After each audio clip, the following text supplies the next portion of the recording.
नमस्कार बच्चों, आज हम रूपक अलंकार का अध्ययन करेंगे। रूपक अलंकार की हिंदी में पहचान होती है कि इसमें बीच में रूपी शब्द आ जाता है। उपमेय और उपमान के बीच में रूपी शब्द का प्रयोग करते हैं हम।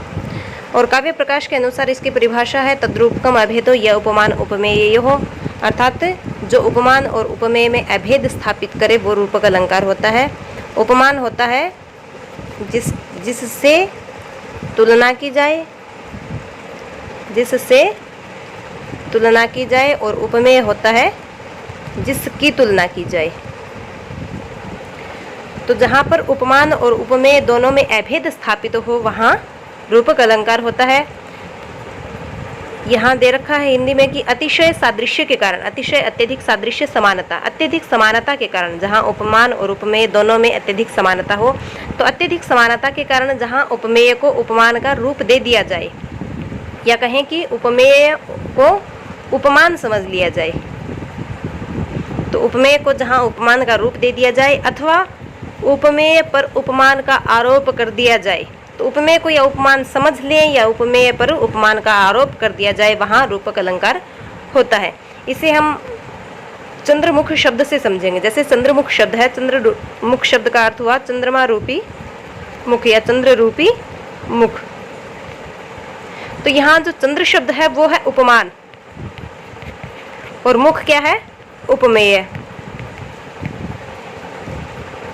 तो हमारी परिभाषा क्या थी कि उपमेय को जहाँ उपमान समझ लिया जाए, तो मुख को क्या समझ लिया यहाँ पर, चंद्रमा रूपी मुख। तो मुख पर किसका आरोप हो गया, चंद्रमा का आरोप हो गया। तो मुख उपमेय था, उपमेय था और चंद्रमा क्या था, उपमान।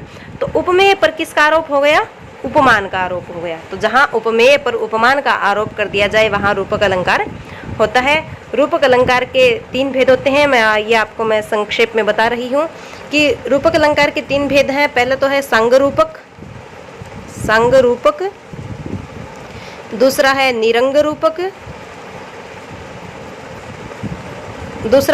रूपक और तीसरा है परंपरित रूपक। संग, निरंग और परंपरित। संग का अर्थ है अंग सहित, निरंग का अर्थ हुआ अंग रहित। तो संग रूपक कौन सा होता है कि जहाँ उपमेय के अंगों में भी उपमान के अंगों का आरोप हो। उपमेय के साथ साथ क्या हो, उपमेय पर उपमान का आरोप तो होता ही है, तो उपमेय के जहाँ अंग दे रखे हैं और तो क्या होगा, वहाँ उपमान के भी अंग दिए होंगे। तो उपमेय के अंगों पर जहाँ उपमान के अंगों का आरोप हो तो वो होता है सांग रूपक। इसके विपरीत होता है निरंग रूपक। निरंग रूपक में क्या होता है, जहाँ केवल उपमेय में उपमान का आरोप हो, जहाँ केवल उपमेय में उपमान का आरोप हो, जैसे चंद्रमुख। तो यहाँ मुख के और विशेषण नहीं दिए गए हैं और उसके साथ साथ चंद्रमा के भी अन्य विशेषण नहीं दिए गए हैं, तो ये क्या हुआ, निरंग रूपक। तीसरा है परंपरित रूपक। परंपरित रूपक कौन सा होता है, जहाँ एक आरोप दूसरे आरोप का कारण बने, जहाँ पर एक आरोप दूसरे आरोप का कारण बने या हेतु बने या हेतु हो, वो होता है परंपरिक रूपक। ये अब आगे विस्तार से बताने की बजाय मैं आपको उदाहरण बताऊं, क्योंकि आपके पाठ्यक्रम में केवल पूछा जाएगा कि रूपक अलंकार का लक्षण और उदाहरण बताइए।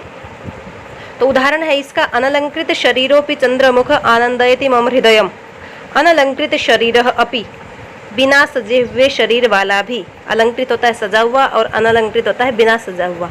तो बिना सजे हुए शरीर वाला भी चंद्रमुख, चंद्रमा रूपी मुख वाला, आनंदयति मम हृदय, मम मेरे हृदय को आनंदयति आनंदित कर रहा है या आनंद दे रहा है। ये जो वाक्य है वो सवर्ण शकटिका पाठ से लिया गया है, जो अमृत शकटिकम प्रकरण ग्रंथ से लिया गया है महाकवि शूद्रक के। और इसमें रोहसेन के बारे में बताया गया है। तो रोहसेन के लिए कहा गया है कि अनलंकृत शरीरोपि चंद्रमुख आनंदयति मम हृदयम। ये शायद वसंत सेना कह रही है रदनिका से कि बिना सजे हुए शरीर वाला भी चंद्रमा रूपी मुख वाला यह बालक मेरे मन को या मेरे हृदय को आनंदित कर रहा है या आनंद दे रहा है। तो इस वाक्य में जो चंद्रमुख शब्द है वो क्या है, रूपक अलंकार है, या रूपक अलंकार कहें कहाँ है यहाँ इसमें, तो रूपक अलंकार है चंद्रमुख शब्द में, चंद्रमा रूपी मुख। हिंदी में याद रखिएगा, इसमें रूपी शब्द जुड़ जाता है उपमेय और उपमान के बीच में।